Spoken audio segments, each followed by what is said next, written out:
welcome to episode 236 of Late Night Linux, recorded on the 3rd of July 2023. I'm Joe, and with me are Phelim. Paul McGrath. Graham. Hello.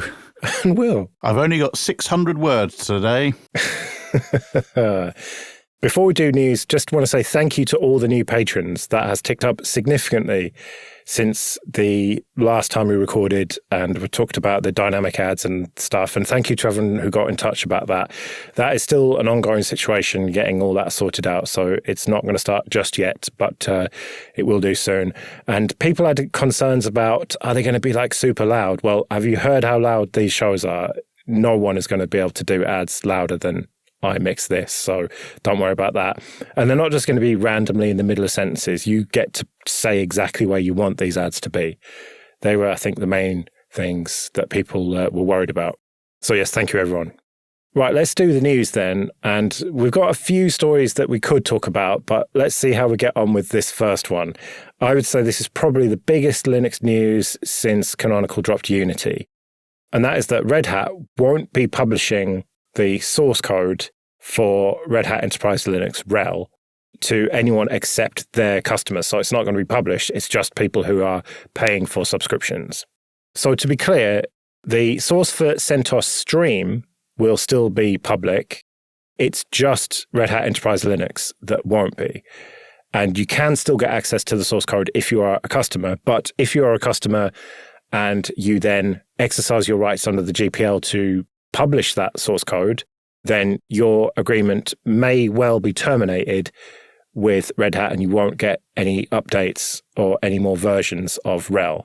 I think before we dive into the reactions to this news, I think it's worth just mentioning who this is going to affect. Like on the face of it, you think, okay, well, people can still get the source code. But we've got the likes of CentOS, but more specifically Rocky Linux, whose whole thing is that they are compatible with, i.e. bug-for-bug compatible rebuilds of Red Hat, but then they give it away for free. So this move is effectively stopping those projects from ever being able to be compatible, truly compatible with Red Hat again. And so it's basically shutting down their entire project. Not only them, but Alma. And the big one for me, which annoyed me more than anything else, was Scientific Linux. Because, I mean, you've got the likes of CERN using that, and what you expect a scientific organization to shell out quite large amounts of money. I mean, it's $350, I think, per workstation. So, I mean, not cheap. What about poor Oracle, though? Who? I know we'll get into the details and the wording of this, but I just want to remind everyone of what Jim Whitehurst said when IBM bought Red Hat for $34 billion, you know, this business model that isn't working. Joining forces with IBM gives Red Hat the opportunity to bring more open source innovation to an even broader range of organizations. So that's what they're doing. It's going well. Can we just talk about the legal situation? Because I've heard people misunderstanding this. So if you, as an entity, publish open source software under the GPL, you have to provide people with source code for that. You have to provide the people who you gave the binaries to access to the source code. But you only have to give them source code for that particular binary that you give them. So this is a real kind of loophole, as it were, that Red Hat are getting away with here, in that if you do exercise that right, they can cut you off, but that doesn't mean that you don't have access to the source code for the version that you already have. It just means you won't get it for updates in the future. And that's totally legal, as far as I can tell, and I'm not a lawyer and all the rest of it, but the people who are saying that this is somehow a GPL violation just don't seem to understand how all that works, as far as I can see. I think the way that, I can only speak on what I think they mean, is the fact that you're not supposed to restrict what people do. And it does seem like you are restricting people if by nature of acting on the license, you are then you invalidate your entire business IT infrastructure by invalidating your support contract. I think it really goes against the spirit of what the thing is. I think that you are right, that it very much goes against the spirit of open source. Well, spirit, and may potentially be the legal issue too, because, I mean, it's not been tested. So therefore, in a case law-based environment, it's not proven. Therefore, it's not sort of fully been tried out. Yes, it hasn't been tested in court, but do you really think that Red Hat, let's just forget IBM for a second, just Red Hat, the entity within IBM, you don't think they've got enough expert lawyers in this field to know that they're going to get away with it? You think they just didn't think it through, just thought, it'll be fine? I don't know. I think sometimes the weight of a legal argument is enough to scare people away from trying it, because it would be a hell of a risk, a hell of an expensive risk, even if you won. So I think a lot of the time in a legal case, it's a bit of a mutually assured destruction sort of event. I think you've both dived into the details and the semantics too quickly.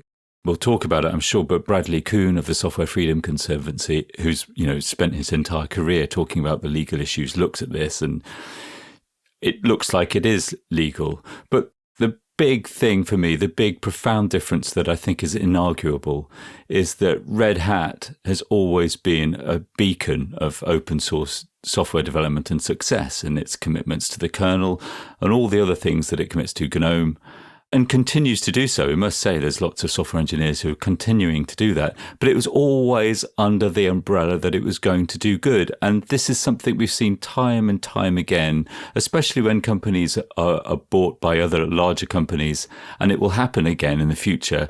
The spirit of Red Hat is dead. That's how it feels. That's what this move feels, regardless of the legality of what they're doing.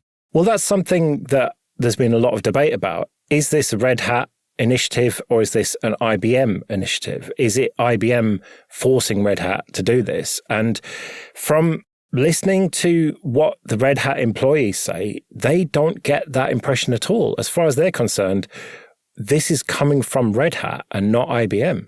And I don't see any reason to disbelieve that. If the people within the company are saying that publicly... Would they have a job if they disagreed? Yeah. And I suspect there's very tight controls over what employees at Red Hat can say under IBM, because there should be. I probably shouldn't be allowed to be saying this. Should I say that? I don't know. But why is there a red dot appeared in your forehead, Graham?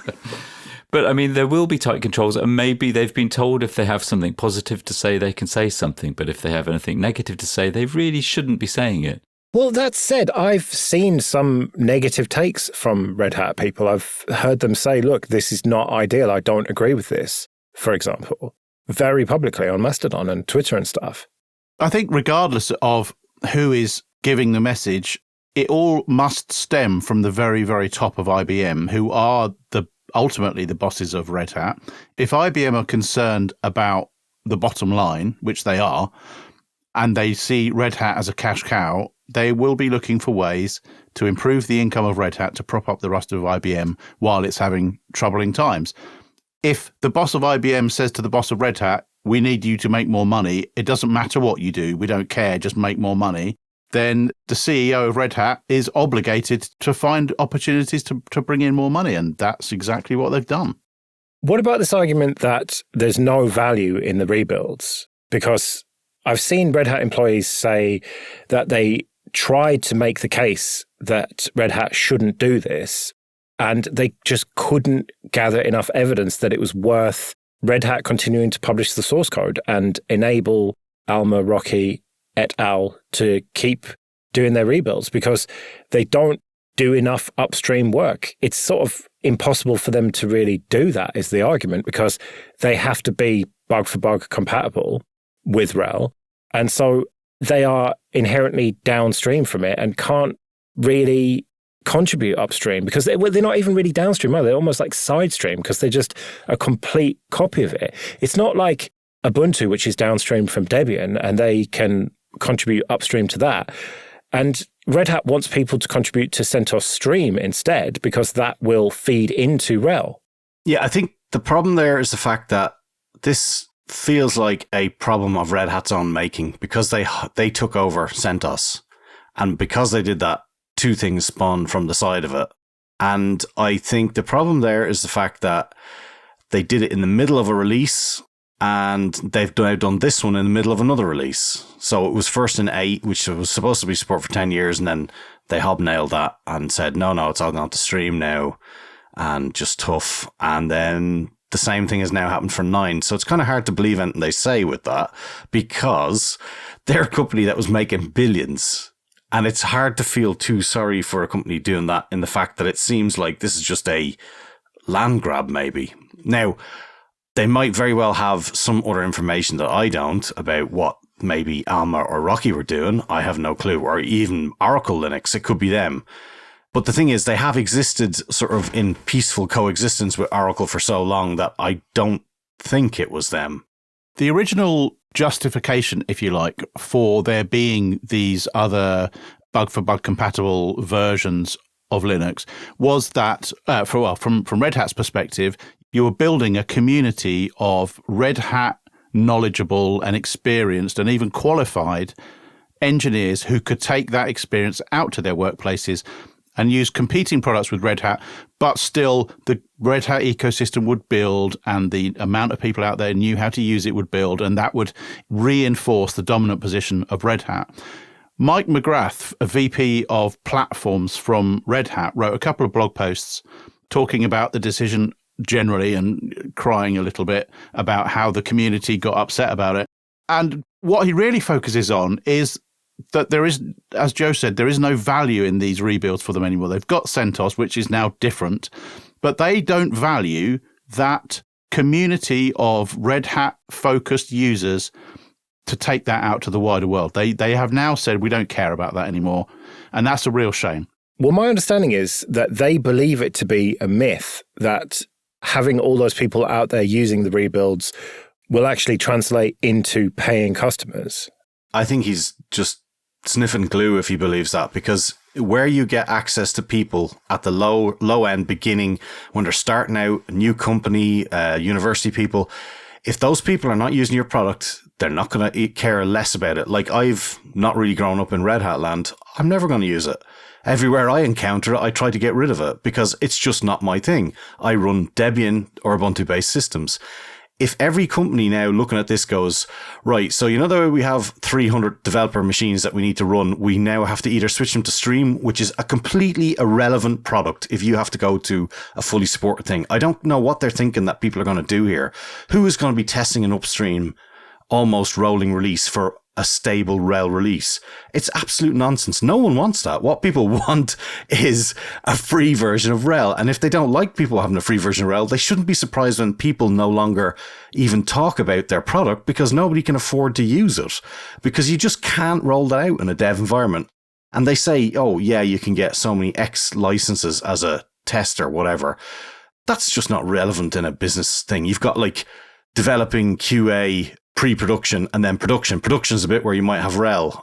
But all those 4 other steps that all have to mirror that identical setup, you're no way you're going to run RHEL on them. That's just absolute lunacy. Nobody would do that. Yeah, I agree. And I think the thing that made CentOS so successful before Red Hat bought it was that you could learn CentOS knowing that you were learning relevant skills. And surely to Red Hat, they knew that they were the upstream developers. They were in charge of where CentOS was going through RHEL. In the same way that they sponsor kernel development, you know, they're in charge of those features that land in the kernel, and they've got significant influence over that. And so they understand that kind of symbiotic relationship, or they used to understand that. And I do think it did pay off, maybe not in the clients that they're expecting, because this is a generational thing. And one of the things that I've brought up time and time again, I think is so important to like an open source free software mentality, is that you're buying into something that you have some degree of control over. So in using the old CentOS and in using the modern rebuilds of RHEL, you knew that, or even RHEL, you knew that you always had a backup. You had a way of keeping Red Hat honest if they made bad decisions. And I think that's so vital to the success of Linux and open source. And that's what changes this. This is where things change here. Yeah, plus, how else are you going to get to be an absolute expert on RHEL 5 unless you've got a CentOS VPS from all that time ago, eh, Graham? Yeah, and I'm still working on it. It's all your fault, Graham. They don't think they can get a license out of you at all. It's all those EPEL dependencies. What are they again?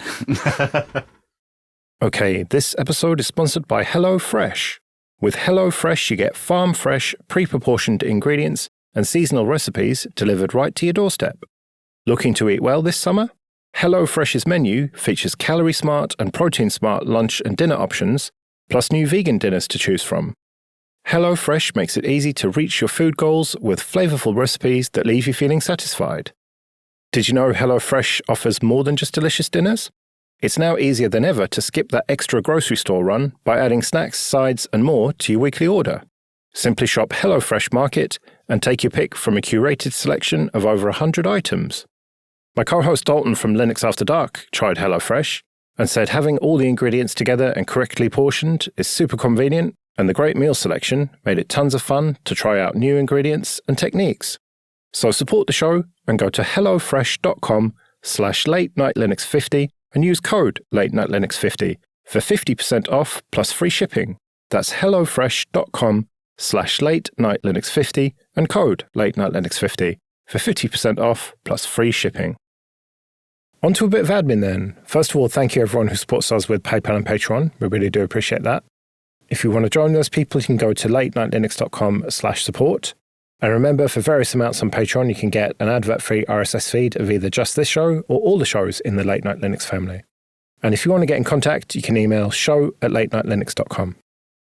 The wizard wheeze in all of this is that Red Hat are still publishing images to the public clouds where you can spin up a Red Hat VM with all of the Red Hat binaries on it, and the GPL gives you access to the source. So what Rocky, for example, have said that they might do, and I hope I'm not giving away any secrets here, but what they expect to do is spin up a machine in AWS.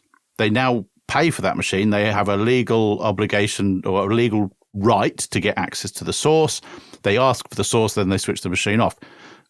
They have access to the source that was used to build the exact packages that they need, and there's nothing that Red Hat can do about it. So all of this is for nothing. Lols. Well, it's whack-a-mole, isn't it? Is what Red Hat are trying to set up here, because Alma and Rocky and the others are going to continue to be able to operate. It's just going to be harder. It's just going to be more of a ball ache. And the Rocky blog post about this that said they might well go that AWS route suggests that that's probably the best way because they can automate that a lot more easily than some of the other ways they can do it. But worst case scenario, they could just pick through the CentOS Stream source, which is just, that's not sustainable as far as I can see. But that's the kind of worst case scenario. The end game is what concerns me the most here, because if Rocky do spin up a VM in AWS and get access to the source that way, how do Red Hat stop them doing that? Well, they have to stop being the GPL at that point. And will that happen? Really? Will they really be able to say, to justify not being GPL anymore, just to stop people like Rocky from getting access to the source? Will they have special builds that go up onto AWS that are not bound by the GPL? Can they even do that? I don't know. But it just seems like a real mess, and it's going to be quite ugly over the next couple of years. Well, no, they can't do that because so much of the software that RHEL is built from is GPL. The kernel, for example, is GPL too. So what are they going to do? Write their own fucking kernel? I don't think so.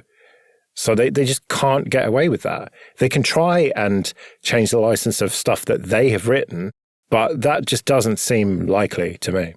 I suppose another side of it is that I do have a lot of sympathy for the situation that Red Hat finds itself in and people using their work without contributing back. I understand the natural frustration that brings. And it's a conversation I think we've all had time and time over when we talk about how do you make money out of open source. I think they've made quite a bit. I know they have. And of course, it's crazy when they've made so much money and sold for that amount to IBM. But this is the same old argument we've had ever since the beginning. When you meet people that don't know anything about Linux or open source, it's like, oh, you give it all away for free. So how do you make money out of it? That's still unresolved. It's still unresolved for Red Hat. And I think that is a problem that isn't going to go away, as much as we like to frame Red Hat as the bad people in this. That's the saddest part about this, though, that Red Hat were always the poster child for, look, this is how you make money and stay totally open source. And now they're tightening the screws on the open source side of things because they're not making quite enough billions. It's just galling, really, that... You know, maybe it's the sort of slightly anti-capitalist, whatever side of me, even though I am a small business person, so I shouldn't be very anti-capitalist, should I? But nevertheless, I don't think anyone should be a billionaire. I think it's unethical to be a billionaire, and companies shouldn't get that big. This idea of chasing growth constantly is just a fallacy. Like on a planet that is finite in its resources. Yeah. Have you been reading my manifesto again? No, I think you're absolutely right. I think we've seen it in everything from Google to Twitter to Reddit recently. You know, this is exactly the same problem of chasing growth. When Twitter was fine just as it was, why did it need exponential growth? The problem is public companies, realistically, because of shareholders who don't give a shit about, you know, the values of a company or the values of a community. They just want a return on their investment, and it needs to be X percent and to the moon and all that nonsense. So it's sad that, as you say, this is them sort of, you know, that thing of you become the villain after you're the hero sort of thing. It's like, it's a very sad sort of turn of events, because they might think they're totally in the right of this, but it makes them look so bad, I think. Well, it's in-shitification of open source, isn't it? Yeah. Back in episode 231, we talked about things that we were worried about, and a couple of us talked about open source becoming a cost center instead of instead of just being overlooked or being ignored. And that seems to be on the money. Like, we were right. Should be a worry. Red Hat are worried about it as well. But this is all part of a bigger picture. You mentioned Twitter, and companies are generally laying off people. Certain cloud companies might not be advertising on certain podcasts anymore now that we're into Q3. Thanks for that. And things are tightening up, aren't they? The end of free money and all that. Like, the walls are closing in on everything, seemingly. You know, like the very reason that people are having to go to extreme measures, like getting the automated programmatic ads, for example. Who are you thinking of? No idea. Or perhaps relying on crypto or doing all sorts of out there stuff to think outside of the box to continue, because I don't know whether the world was going to shit before COVID, and COVID kind of accelerated it. And, you know, it's just been a really strange decade so far, hasn't it? It's the bottom line. And it feels like this is just part of that broader picture to me, that Red Hat had to do something, or IBM or whoever it is who made this decision. And it's not just some overnight thing. It's been trending this way over the last few years, over the last 5 years, arguably. Late stage capitalism seems to be where we're headed. And if we continue on this road, and now, you know, we are left-wing biased because we're in open source to begin with, but if things continue on this growth above all other things pattern that we see in general life, reflected in technology, reflected in the supermarket prices, reflected in energy prices, absolutely everything is going to shit, and it's going to have to end. And I don't think it's going to end like peacefully. I think it's going to be people taken to the streets, not necessarily about Red Hat licenses, I admit. But this is the thin end of the wedge. Right, now, be careful, everyone, because we're about to spray orange paint out of your phone as you listen to this podcast. It does make you think that maybe those Just Stop Oil people have got a point, eh? And the other protest groups that do extreme shit. It feels like, I don't know, are we making too much out of just a simple business decision by an IT company? Never. Don't be ridiculous. I think the problem here is the fact that it does so much damage at the low level that I don't think we'll see the results of this for maybe 5 years. But then it'll very much be a case of, do you remember Red Hat? And they'll be just a niche player for banks or something like that. And every other place that uses this is going to be using Debian or Arch or even Ubuntu, where, you know, the advantage of an Ubuntu system is it's the exact same whether you get a license or whether you don't. You know, and there's a lot to be said for that, without having to do bloody license management and automating your updates through their, you know, special software to allow you to have the thing. If you can just go out with a frictionless ability to do open source development or hosting or work or whatever the project you happen to work on, you know, be it the Large Hadron Collider to be your local small office IT shop, without that friction of having to go, oh God, I wonder have I got a license for this thing. That is the entire key source thing of FOSS, if you ask me. And Red Hat have shot themselves in the foot with this. And I think in 5 years' time, they might realize that. You think that Red Hat is going to end up a punchline like Oracle? Yeah, I really do. And I feel sorry for people who work in there who believe in FOSS and, you know, they're doing great work. I mean, look, they do huge amounts of stuff all the way through the pipeline. But if that dries up and if they're purely driven by this whole profit above all else, then they have died internally. Well, I'm glad you brought up Ubuntu, right?